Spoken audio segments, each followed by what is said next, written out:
네, 이원재 끝내주는 경제 워코노믹스 시간입니다. 최승병 박사 모셔서 오늘 이야기 나눠보겠습니다. 어서 오세요. 안녕하세요. 안녕하십니까.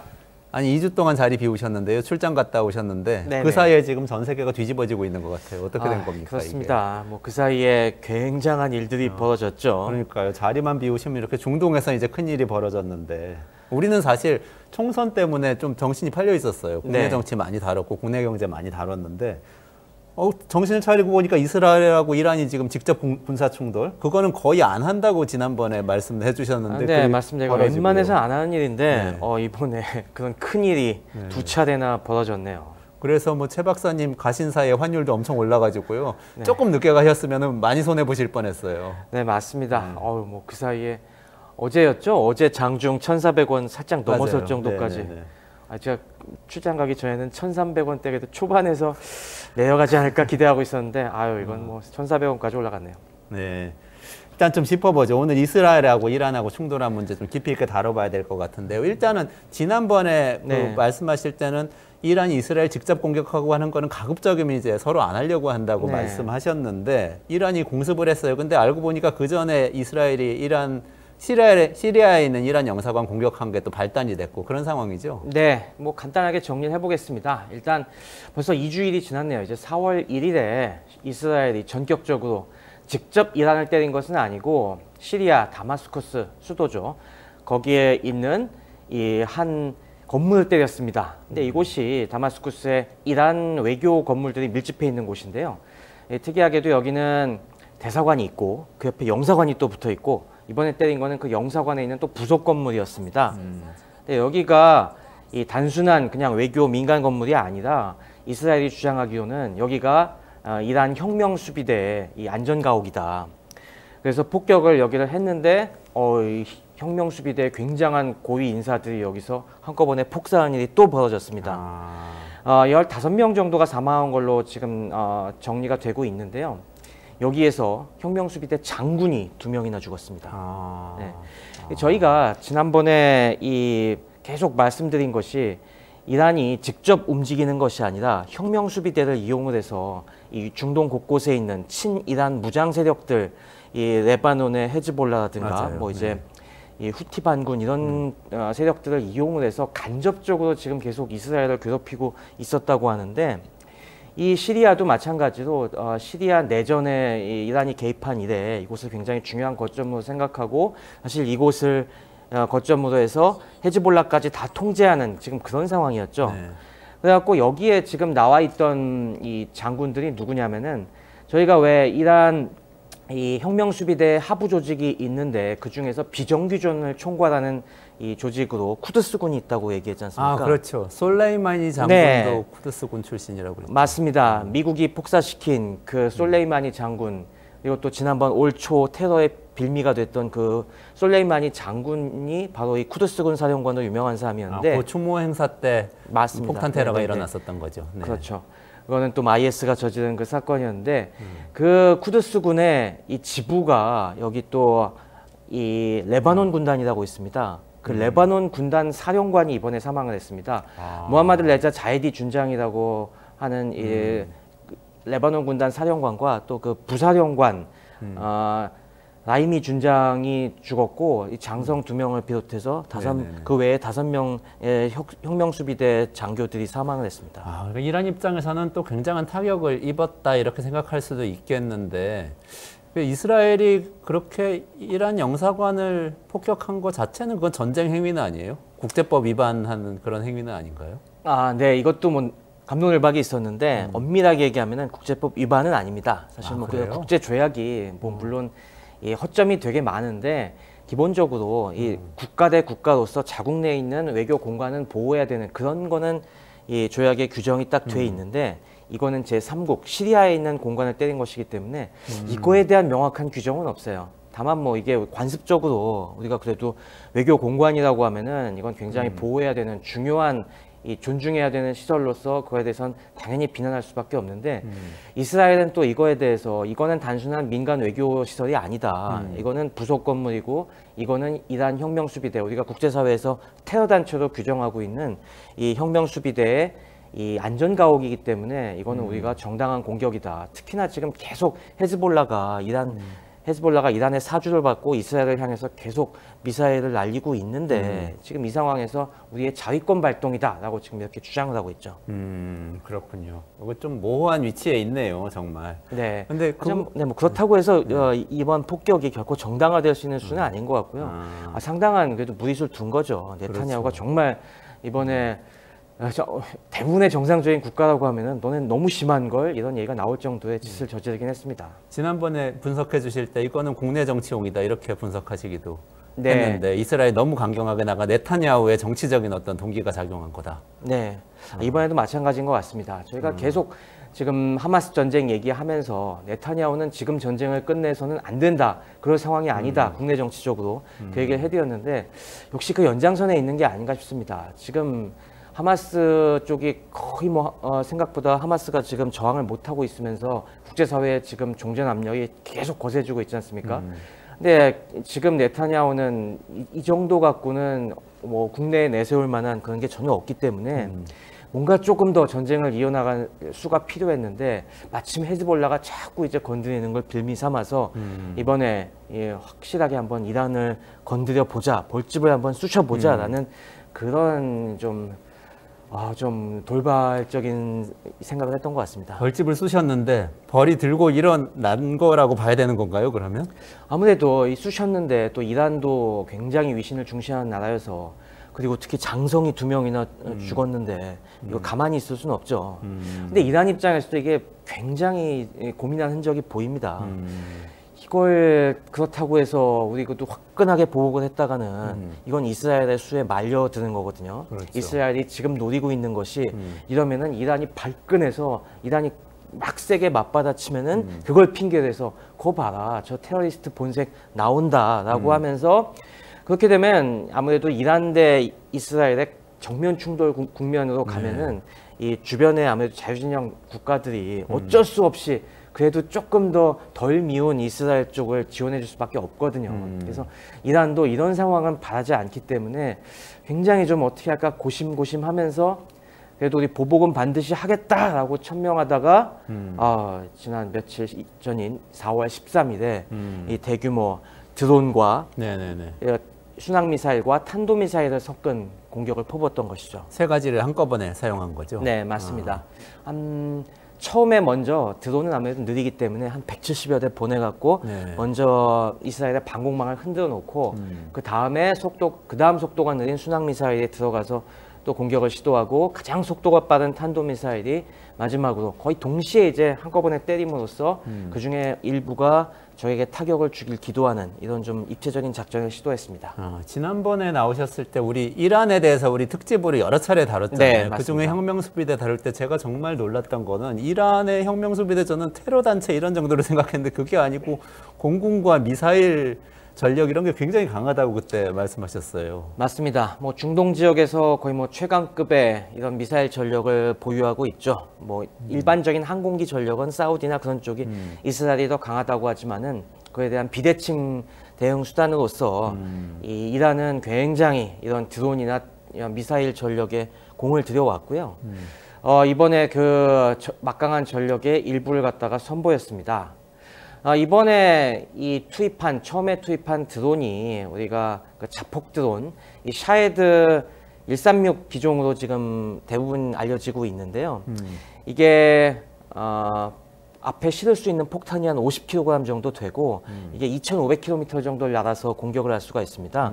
그러면서 가격도 뭐 이렇게 비싸지 않아갖고 한 10만 불, 20만 불 정도밖에 안 해갖고 지금 이게 러시아 우크라이나 전쟁에서도 굉장히 많이 쓰이고 있습니다. 샤헤드 136, 네, 그러니까 자폭 드론이고 자폭 한 10만 불, 20만 불에 한 1억, 2억 이렇게 생각하면 되는 거네요. 1억, 2억 원, 우리 원 하루 따지면. 네, 그 정도 돈인 10만 불, 10만 불이면 그 정도죠. 그러니까 그 정도 가격에 저렴한데 비교적 쓸만하다고 생각을 해갖고 지금 러시아가 이걸 라이센스 생산까지 하고 있어요. 그래서 지금 우크라이나에서도 방공망을 교환할 때 이 샤헤드 136을 굉장히 많이 쓰고 있습니다. 그러니까 샤헤드 136은 이란제, 이란제인데 이란 국산 무기. 네. 근데 이게 써보니까 괜찮아서 러시아가 지금 라이센스 생산을 해서 이 전장에 투입을 하고 있습니다.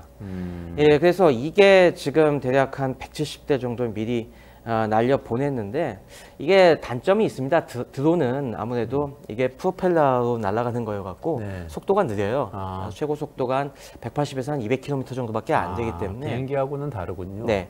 근데 지금 이란과 우크라이나는 이 국경이 멀리 떨어져 있거든요. 이란 국경 끝에서 이스라엘까지 한 1000km 정도 됩니다. 그렇죠. 그 사이에 저 시리아도 있고, 네, 이라크도 있고, 이라크도 있고, 그렇죠. 요르단도 있고, 뭐 요르단. 그렇습니다. 그래서 이게 날아가려면은 이 드론이 날아가는데 5시간, 6시간씩 걸려요. 그러니까 삘삘삘삘삘 날아가는 동안에 당연히 이 중간에 레이더 기지에서 이걸 포착을 하고 대응을 하게 됩니다. 네, 그러니까 이 드론으로 무슨 성과를 내기를 기대한 건 아니었던 것 같고, 다만 그러면서 이제 여러 요격 미사일이라든가 전투기들이 떠갖고 이걸 요격하느라 정신이 없는 사이에 그 사이에 순항 미사일과 이 탄도 미사일을 집어넣은 거죠. 근데 뭐 그렇다고 해서 이번에 순항 미사일과 탄도 미사일이 큰 효과를 본 건 아닙니다. 탄도 미사일도 역시 아주 많이 발사한 건 아니어서 한 110에서 120발 정도 발사했다고 하는데 이게 미국과 이스라엘의 방공 미사일들에 막혀서 이게 주로 이번 미사일 공격에서 노린 곳들은 이 이스라엘의 공군 기지였습니다. 뭐 민간 시설이 아니라 그것도 굉장히 신경 쓴 것인데 이번에 이 다마스쿠스의 공관을 때린 그것이 이스라엘 공군의 F-35 스텔스 전투기들이 때린 거거든요.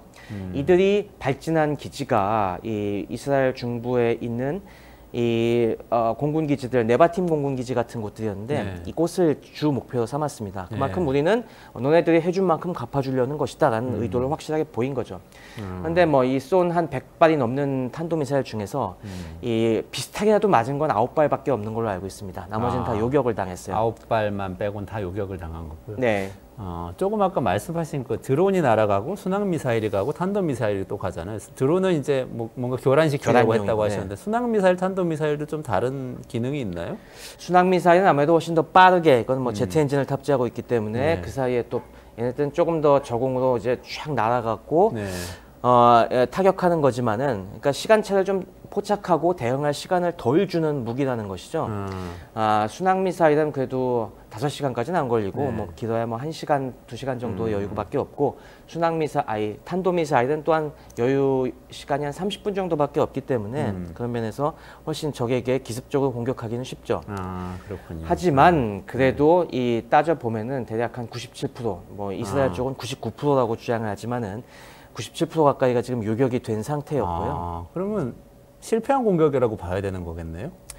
네, 이게 뭐 그렇게 보는 견해들이 많이 있겠습니다. 그래서 일부 전문가들은 거 봐라, 이게 이란의 이 미사일 전력의 호상이다. 이란이 그렇게 미사일 전력이 강하다고 하지만은 사실 뭐 우리 러시아도 마찬가지로 실제로는 까보니까 여러 가지 호상이 많듯이 이란도 사실 이런 식으로 허점이 많다라고 하지만은 근데 다른 견해들이 굉장히 지금 또 지배적입니다. 다른 견해는 이게 이란의 의도적으로 힘을 뺀 공격이다라는 그런 이야기들이 많습니다. 일부러 실패했다고요? 네. 말하자면? 네, 거의 그런 식입니다. 이게 왜 그런 주장들이 나오고 있냐면은 사실 이게 가만히 살펴보면은 되게 허점이 많은 공격입니다. 사실 공격이 성공하기 위해서는 가장 중요한 것이 기습적인 요소예요. 그런데 이거는 기습이 아닙니다. 이미 며칠 전부터 공격하기 며칠 전부터 이란은 계속해서 우리는 대응을 하겠다, 강경 대응을 하겠다는 이제 메시지를 계속 보냈고요. 당연히 이스라엘도 이거에 대한 대비를 하고 있었고 구체적인 얘기까지 이미 주변 국가들한테 많이 했습니다. 대표적으로 지금 이 주변 중동 국가들이나 심지어 뭐 EU 쪽에도 우리가 72시간 내에 이스라엘을 때릴 것이다 라는 메시지를 전달했다는 게 여러 증언으로 지금 나오고 있어요. 그러니까 그만큼 이게 이스라엘에 안 흘러 들어갔겠습니까? 뭐 직접 얘기는 안 했다고 하더라도 당연히 이스라엘은 비상 걸고 대기하고 있었고 또 아까 말씀드린 것이 느린 자폭 드론이 먼저 떴다고 했죠. 근데 5시간, 6시간 걸리는 동안 당연히 먼저 비상이 걸리고 그 사이에 이미 뭐 비상 다 걸린 상태에서 오기만을 딱 기다리고 그리고 심지어 이 자폭 드론은 한 170기 정도 발사했는데 그러다 보니까 이제 중간에서 미국이 반수 정도를 요격해줬어요. 이게 주로 거쳐서 오는 쪽이 시리아 쪽을 거쳐오거나 네네. 요르단 쪽을 거쳐오지 않습니까? 네네. 이라크, 요르단. 네. 근데 요르단에는 미군 기지가 있어요. 미군 기지들이 지난번에도 보셨다시피 많이 있기 때문에 이쪽에서 미리 떠갖고 한 80기 정도를 미리 요격을 해줬습니다. 뭐가 요격을 하는 건가요, 그때? 이 자폭 드론은 굉장히 느리기 때문에 네. 전투기가 떠서 공대공 미사일로도 잡을 수 있습니다. 네. 무인 드론이 날아오는데 그러면 이제 사람이 탄 파일럿이 탄 전투기가 나가서 공대공으로 잡을 수도 있고 요격을 지대공 한다. 미사일로도 잡을 수가 있습니다. 그렇군요. 그러니까 그런 미사일들이 이미 깔려 있다가 상당수 잡고 그다음 반 정도 이스라엘 영공으로 날아온 건 또 이스라엘의 방공 미사일로 또 요격을 한 것이죠. 그러다 보니 이미 뭐 그 사이에 또 수많은 이라크가 아이언돔을 비롯해서 또 수많은 이 탄도미사일 요격용 미사일들이 많이 있거든요. 뭐 대표적으로 유명한 것이 미국이 이런 요격 미사일 정보를 대체로 공유를 안 하는데 이스라엘이랑은 공동 개발도 하고 그렇습니다. 네. 그래서 이 해츠3 미사일이라고 이 또 고고도 방공 미사일을 이미 많이 배치돼 있고 그리고 켈라 다비드라고 이게 다윗의 돌팔매 그거죠. 이 골리앗을 때려잡았던 이 켈라 다비드 미사일도 배치돼 있고 막 해갖고 이런 것들이 떠서 약 100기 정도 되는 이 탄도 미사일을 무난히 요격을 했고요. 일부가 그걸 뚫은 한 지금 외신 보도는 9대 미국 쪽 밝힌 바에 따르면은 9기 정도가 뚫긴 했는데 미사일 9기가 네, 탄도미사일 9기 정도가 이 비행장 부근에 맞기는 했는데 이미 이스라엘이 비행장을 갖다 그냥 그렇게 내버려 두지 않았죠. 이미 비행기들은 다 그냥 탄탄한 경납고에 피신시켜 놓고 위험한 것들은 다 치워버린 상태이기 때문에 실질적으로 거의 피해를 못 줬다고 지금 밝혀져 있습니다. 근데 이게 의도 자체가 그냥 경고만 하기 위해서 약간 실패를 예정한 공격을 했다고 하더라도 그 9발은 정확하게 보복을 하고 싶은 곳에 떨어뜨리는 데는 성공했잖아요. 그거에 네. 의미를 많이 부여하는 분들이 있으시더라고요. 박현도 교수가 하는 방송을 제가 봤는데 그분은 그렇게 뚫고 들어올 수 있었다는 것 자체가 굉장히 심각한 거다. 확전될 수 있다. 이런 얘기를 이제 이번에 하시는데. 하마스 공격에서도 보시다시피 사실 진짜 이 공격을 전면전으로 끌고 가고 싶었으면은 100발이 아니라 한 몇백 발, 한 300발, 400발 이렇게 쐈을 겁니다. 그렇게 쏘면은 훨씬 더 많은 수가 뚫릴 수밖에 없어요. 그리고 탄도미사일이 최근에 뭐 계속 말씀드렸다시피 요즘은 그냥 단순히 쏘고서 그냥 멍텅구리로 날아가는 것이 아니라 여러 가지 이 위성으로부터 정교한 유도 제어를 받기 때문에 네네네. 사실 뭐 이런 요격 미사일이 없으면은 꽤 많은 수가 맞출 수가 있었습니다. 또 그리고 이번에 쏜 이란의 탄도 미사일이 가장 이란의 최첨단 미사일들이 아니에요.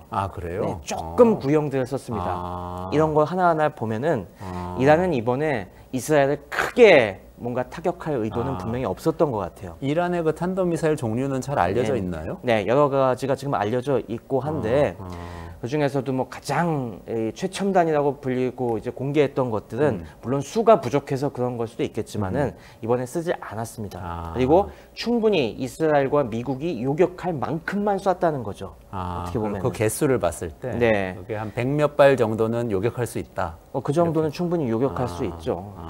이 정도로 이제 공격을 했다는 것은 네. 이란 입장에서도 이란이 되게 확전을 부담스러워하거든요. 네네. 정면 충돌을 피하기 위해서. 하지만 우리가 충분히 보복은 했다라는 이제 또 쇼업은 하기 위해서 체면치레 했다라는 말을 하기 위해서 적당한 수위로 이제 힘을 빼고 공격을 했다는 것이 아무래도 저는 더 진실에 가깝지 않을까 싶습니다. 저는 전에 그 하마스 이스라엘 전쟁 처음 시작할 때 이스라엘 아이언돔이 하마스의 로켓 공격에는 아무 소용이 없었다는 게 기억이 나가지고 아무 소용이 없었던 건 아니고 그걸 아이언돔으로 커버하기에는 너무 많이 한꺼번에 들이닥친 거죠. 그리고 그때 그때는 1000발인가 썼죠. 그때는 뭐 거의 5,000발 가까이 쏘았는데 네네네. 물론 뭐 하마스 미사일은 굉장히 조잡한 거여 갖고 네.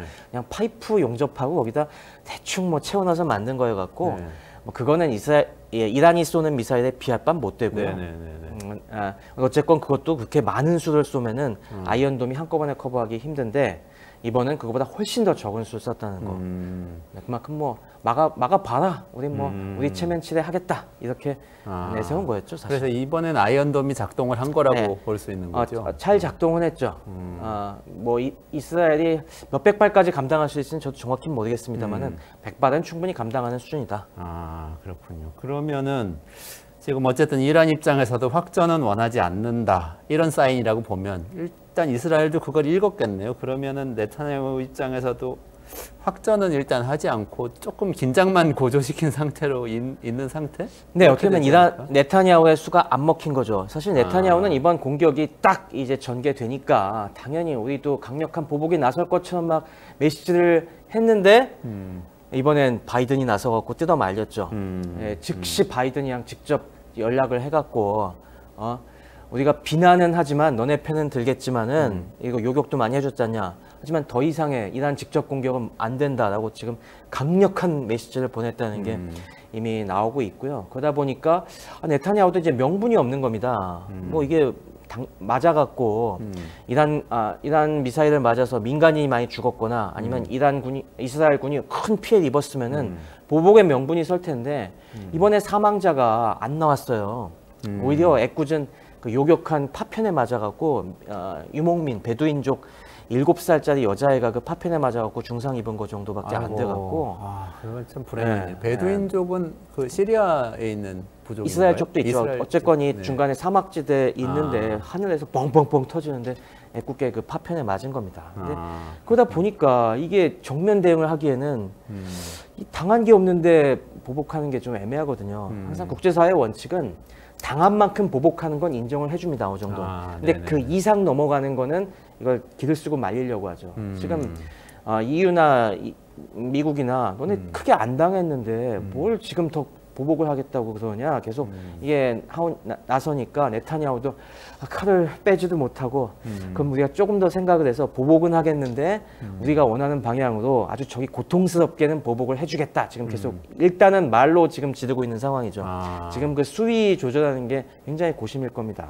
그렇군요. 또 저는 경제적 문제도 좀 생각이 나는데 전에 왜 우리 이스라엘 아이언돔하고 하마스의 로켓 이야기할 때 돈을 비교해 보면서 이거를 하마스 로켓이나 미사일을 이스라엘의 아이언돔 전력을 막았다가는 돈 때문에 이거 감당을 못한다 이런 얘기 한 적이 있는데 이번에도 그러면 요격하는데 돈 많이 든 거 아니에요? 엄청나게 많이 들었습니다. 이 미사일이 비대칭 요소가 확실히 있는 것이 쏘는 미사일은 굉장히 저가여도 이걸 어디 맞을지 모르기 때문에 요격 미사일 우리가 날릴 수밖에 없는데 요격 미사일은 그 빠른 미사일을 딱 송곳처럼 우리가 찔러야 되기 때문에 이건 엄청난 정밀 유도 미사일들이거든요. 그러다 보니까 이 요격 미사일들은 가격이 이 공격 미사일에 비해서 훨씬 비쌉니다.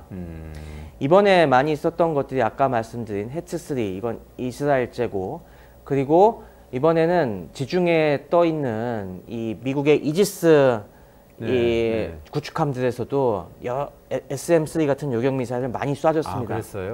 근데 이 해츠-3나 SM-3 같은 고고도 미사일 같은 경우는 가격이 한 기당 250만 달러씩 합니다. 250만 달러. 250만 달러면 35억 원. 35억 원이네요. 네, 뭐 그 정도 하죠. 이 정도 하고 아까 얘기한 거 조금 더 낮게 방어하는 켈라다비드 같은 경우도 한 100만 달러 정도는 합니다. 그러면 그것도 한 15억, 14억? 네, 이렇게. 근데 이거 반면에 이란이 쏘는 탄도미사일은 보통 뭐 가격이 뭐 수십만 달러에서 100만 달러 정도 하니까 최소 요격에 2배에서 3배 이상의 비용을 쓸 수밖에 없어요. 날리는 거에 비해서. 10억짜리 탄도미사일 한 대 요격하려면 30억, 20억, 30억짜리 요격 미사일을 하나 쏴야 되는 이런 상황이라는 말씀이죠. 맞습니다. 드론도 뭐 아까 1억짜리 날리면은 그거 요격하는 미사일은 그나마 좀 싸지만 그것도 몇 억씩 하거든요. 그러니까 상대가 공격에 들이는 비용에 비해서 몇 배 쓸 수밖에 없는데 이번에는 그게 한꺼번에 200기가 넘게 날아왔으니까 미사일을 좀 많이 쐈겠습니까? 그래갖고 이번에 쏜 미사일 가격을 갖다가 이스라엘 내부에서 이걸 평가를 해보니까 대략 한 10억에서 13억 달러어치 쏜 것 같다.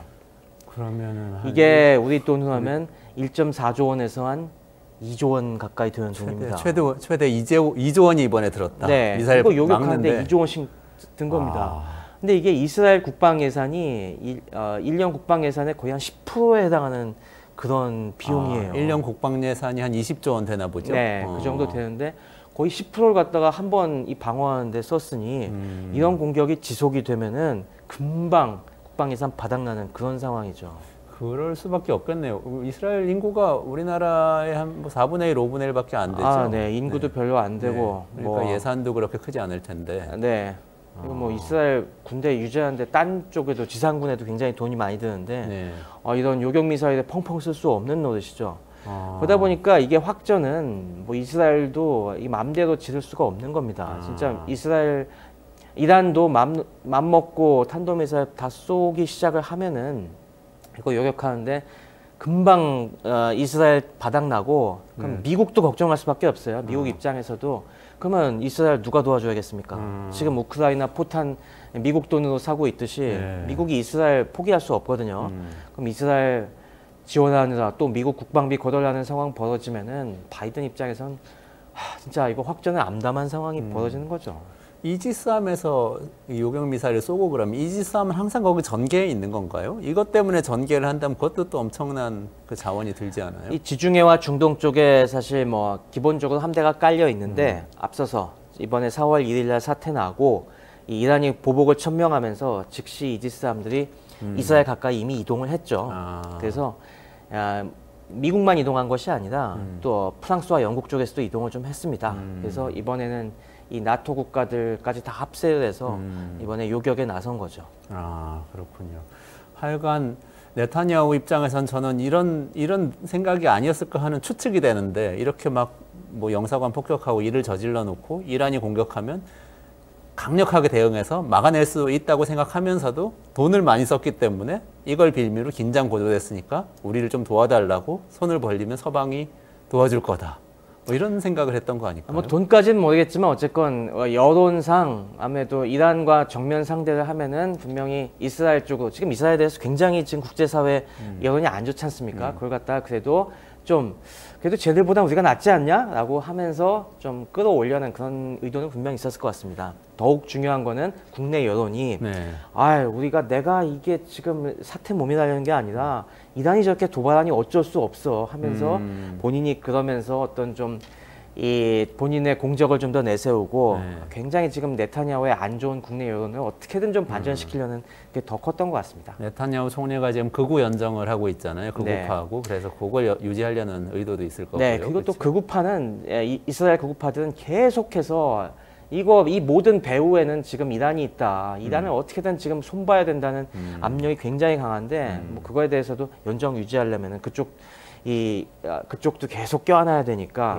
그쪽 달래려는 의도도 분명히 있었습니다. 모든 게 국내 정치는 참 슬픈데 이게 바이든 입장에서는 근데 또 지금 간신히 트럼프 따라잡고 있는 것 같은데 이게 중동에서 전쟁 나면 이거 다시 떨어질 것 같아요. 네, 이승현 평론가님이랑 또 바이든이 우세하다는 쪽으로 아침 또 얘기를 하셨었는데 분위기가 좀 좋았어요. 실제로 바이든이 최근에 탄력을 받아서 지지율이 올라가고 이 정도면 해볼 만해라고 하던 상황이었는데 이번에 지금 이 이스라엘 쪽 확전으로 인해서 다시 지지율이 폭락을 했습니다. 지금 특히 뭐 그동안 조금 그래도 이 정도면 관리 좀 하네 싶던 이 친중동 여론들이랑 또 젊은 층에서 이게 뭐냐 이런 상황이 되도록 계속 이스라엘 지지하고 있냐는 그런 불만들이 터져 나오면서 지금 박빙의 승부가 다시 좀 암담해지는 이런 상황이 가고 있습니다. 자, 그러면 어쨌든 간에 제일 걱정되는 건 경제인데요. 환율이 계속 오르고 이게 최승명 박사님은 국내 유일의 전쟁과 경제를 같이 아는 물리학 박사이신데 앞으로 이거 확전되면서 그 환율이 오르고 유가 불안한 상태가 좀 이어질까요? 아니면 조금 그래도 안정이 될까요? 어떻게 보세요? 지금 뭐 이게 당장 확전될 것 같지는 않습니다. 이번에 뭐 이란이나 다들 굉장한 자제력을 발휘한 건 사실인 것 같고 또 양국이 전면전을 하기에는 지금 상황이 너무 안 좋습니다. 그래서 엄포만 놓고 서로 이런 식으로 일종의 적대적 공생을 계속하고 있는 거죠. 그래서 이런 긴장 상황을 계속 유지시키는 선에서 이 사태가 역시 장기화되지 않을까 하는 게 지금 제 생각이고요. 일단 국제시장도 그런 분위기에 손을 들어주는 것 같습니다.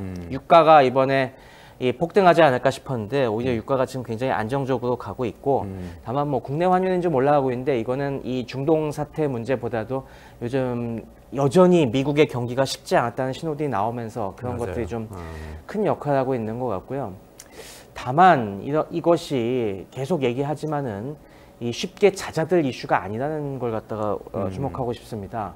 지금 네타냐후는 제가 보기에는 진짜 트럼프 당선될 때까지 가보자라는 그런 게 있는 것 같아요. 트럼프하고 속셈이. 통하는 거예요? 네, 계속 트럼프랑 좀 통하는 면이 있기 때문에 지금 이런 식으로 뭐 계속 여러 가지 핑계거리 만들면서 질질 끌면서 예, 트럼프 대선 당선될 때까지 한번 좀 이걸 끌고 가 보자는 속셈이 있는 것 같습니다. 저는 분명히. 그러다 보면은 이런 긴장 국면이 적어도 올해 말, 그래서 내년까지 이어지지 않을까 싶고, 근데 이렇게 사태가 길어지면은 의도치 않은 돌발 상황이 분명 벌어질 수 있거든요. 지금 이스라엘이 보복 안 할 수가 없습니다. 근데 보복을 직접 하긴 어려우니까 분명히 아마 뭐 시리아나 레바논이나 뭐 이런 쪽에 있는 다른 프록시들을 때릴 거예요. 좀 더 이번엔 세게. 뭐 그런 식으로 하다 보면은 서로 힘 조절하고 때린다고 하는데 가끔은 힘 조절하다가 실패해갖고 진짜 폭 때리는 수가 벌어지고 그럼 진짜 큰 싸움이 날 수도 있지 않습니까?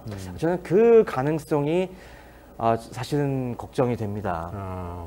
그래서 관리가 된다고는 하지만 여전히 불안한 상황이 상당 기간 지속될 것이다. 이 국제사회가 지금 우크라이나 전쟁도 마찬가지인데 이런 중동과 우크라이나 또 이제 이게 언제 대만으로 옮겨 붙을지 모르죠. 이런 화약고를 상당 기간 안고 가야 되지 않을까.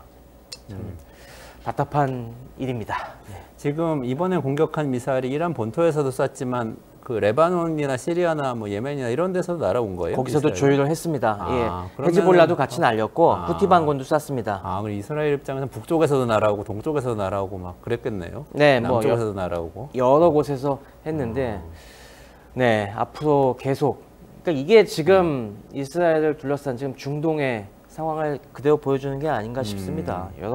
이란은 뭐 직접 공격은 아니더라도 수많은 촉수를 뻗어갖고 어떻게든 이스라엘을 괴롭히려고 하고 있고 그걸로 이제 자기네 이스라엘뿐만이 아니라 이란도 지금 내부 불만이 상당하다고 계속 말씀드렸지 않습니까?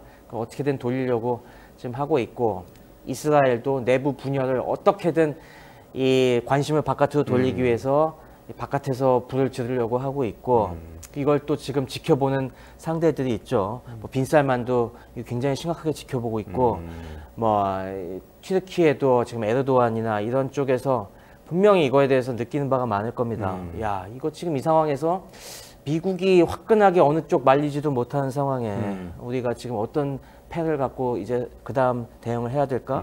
지금 이렇게 불안하면은 사우디 빈살만의 뭐 경제 살리고 이 자립하는 계획 다 이거 굉장히 위험하거든요. 그렇죠. 네, 그런 거에 있어서 단순히 그 두 양국의 문제로 끝나지 않고 주변의 중동의 열강들이 어떻게 또 여기에 맞춰서 그 다음 수를 노리느냐에 따라서 진짜 앞으로의 국제 정세가 특히 국제 경제까지 경랑에 휘말릴 위험이 상존하고 있다고 생각합니다. 네, 구조적 변화가 없는지 계속 지켜봐야 되겠네요. 그래서 네. 오늘 여기까지 좀 말씀을 드릴게요. 오늘 최승병 박사하고 같이 워커노믹스에서 이란과 이스라엘 충돌의 여파에 대해서 다뤄봤는데요. 이란이 이스라엘 맘먹고 아주 강하게 공격한 건 아니다. 그리고 이스라엘도 잘 막았는데 돈이 2조 원이나 들어서 이런 식으로 계속 막을 수 있을지는 불확실하다. 그래서 양쪽 다 아주 강한 확전을 바라지는 않고 있는 것으로 보인다. 이런 분석이 이제 핵심이었고 그럼에도 불구하고 긴장은 계속될 거니까 좀 지켜보자. 그래도 다행히 유가는 좀 안정되고 있으니까 조금 안심하면서 추후에 어떻게 확대되는지 좀 지켜보자. 이렇게 말씀을 주셨습니다. 오늘 말씀 여기까지 듣겠습니다. 고맙습니다. 감사합니다. 네.